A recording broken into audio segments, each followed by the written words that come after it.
ಈಶ್ವರ್ ಅವರು ನಡ್ಕೊಂಡಿದ್ದ ರೀತಿಗೆ ಅಲ್ಲಿ ಹೊರಗಡೆ ಇದ್ದಂತಹ ಜನ ವಿಷಯ ಕೂಡ ಗೊತ್ತಿಲ್ದಿರ ಅಂತವ್ರ ಜನ ನಿಮಗೆ ಗೊತ್ತಿದೆ, ಏನು ಗುಂಪಲ್ಲಿ ಏನಾದರೂ ಜೊತೆಗೆ ಪ್ರಚೋದನೆ ಮಾಡಿದಾಗ ಏನಾದರೂ ಈ ರೀತಿಯಾದಂತಹ ವಿಷಯಗಳು ಇಗ್ನೈಟ್ ಆದಾಗ ಡೆಫಿನೆಟ್ ಆಗಿ ಅವ್ರಿಗೆ ಏನಾಗ್ತಿದೆ ಅಂತ ಕೂಡ ಗೊತ್ತಿಲ್ದಿರ ಅಂಥದ್ದು ಒಂದು ಮಾಬ್ ಕ್ರಿಯೇಟ್ ಆಗುತ್ತೆ. ಮಾಬ್ ಅವತ್ತು ಸಿಕ್ಕಾಪಟ್ಟೆ ಒಂದು ಇದಾಗಿದೆ, ತೊಂದರೆ ಆಗಿದೆ. ಅವತ್ತು ಎಲ್ಲ ಚಪ್ಪಲಿ ಬೀಸುವಂಥದ್ದು ಇದೆಲ್ಲ ಆಗಿದೆ. ಜನಗಳನ್ನ ಅವತ್ತು ಎಲ್ಲ ಗೊಂದಲಗಳಿಗೆ ಮೂಲ ಕಾರಣ ಪ್ರದೀಪ್ ಈಶ್ವರ್ ಅವರು ಚಿಕ್ಕದಲ್ಲಾಗಿ ಮುಗಿದೋಗೋ ಅಂಥದ್ದನ್ನ ದೊಡ್ಡದಾಗೋ ಥರ ಮಾಡೋದ್ರಲ್ಲಿ ಯಶಸ್ವಿಯಾಗಿದ್ದಾರೆ. ಇದರಲ್ಲಿ ತಮ್ಮ ರಾಜಕೀಯ ಬೇಳೆ ಬೆಳೆಸ್ಕೊಳ್ಳೋಕೆ ಪ್ರಯತ್ನ ಪಡ್ತಿದ್ದಾರೆ.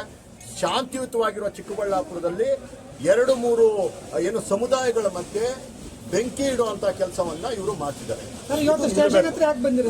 ಸ್ಟೇಷನ್ ಹತ್ರ ಬಂದಿರೋದು ಏನು ಅಮಾಯಕ ಹುಡುಗರ ಮೇಲೆ 100-150 ಜನದ ಮೇಲೆ FIR ಅಂತ ಮಾಡಿದ್ದಾರೆ.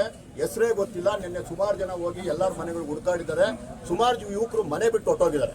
ಆ ರೀತಿ ಆಗಂಗಿದ್ರೆ ಪ್ರದೀಪ್ ಈಶ್ವರ್ ಅವರು ಮಾಡಿದ್ದ ಕೆಲಸ ಕೂಡ ತಪ್ಪು ಅಂತ ಆಗಿರೋದ್ರಿಂದ ಪ್ರದೀಪ್ ಈಶ್ವರ್ ಅವ್ರ ಮೇಲೆ FIR ಆಗಬೇಕು, ಅವ್ರನ್ನ ಇಮಿಡಿಯೇಟ್ ಆಗಿ ಅರೆಸ್ಟ್ ಮಾಡಬೇಕು.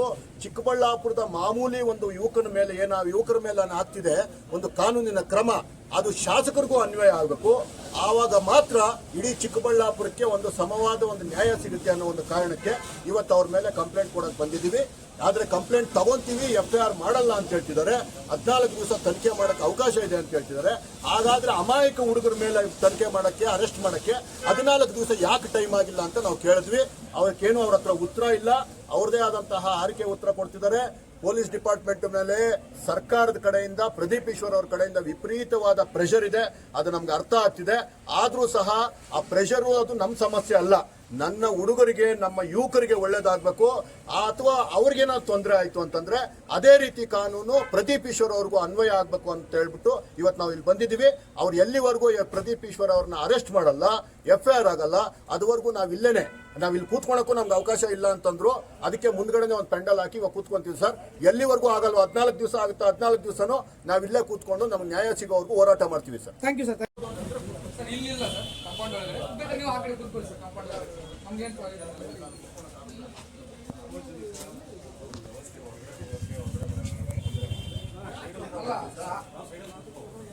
ಸಾರ್ವಜನಿಕ ಬೇಡ, ನೀವು ಆ ಕಡೆ ಕೂತ್ಕೊಳ್ಳಿ. ಮುಂದೆ ಜಾಗ ಇದೆ, ಸಾರ್ವಜನಿಕ ಅಡ್ಡಾಡಕ್ಕೆ ಇದಕ್ಕೆ ತೊಂದರೆ ಆಗುತ್ತೆ. ನಿಮ್ಮ ದಾರಿಗೆ ಏನಿದೆ ಅಷ್ಟು ಜಾಗ ಅಂತ ಬರಲ್ಲ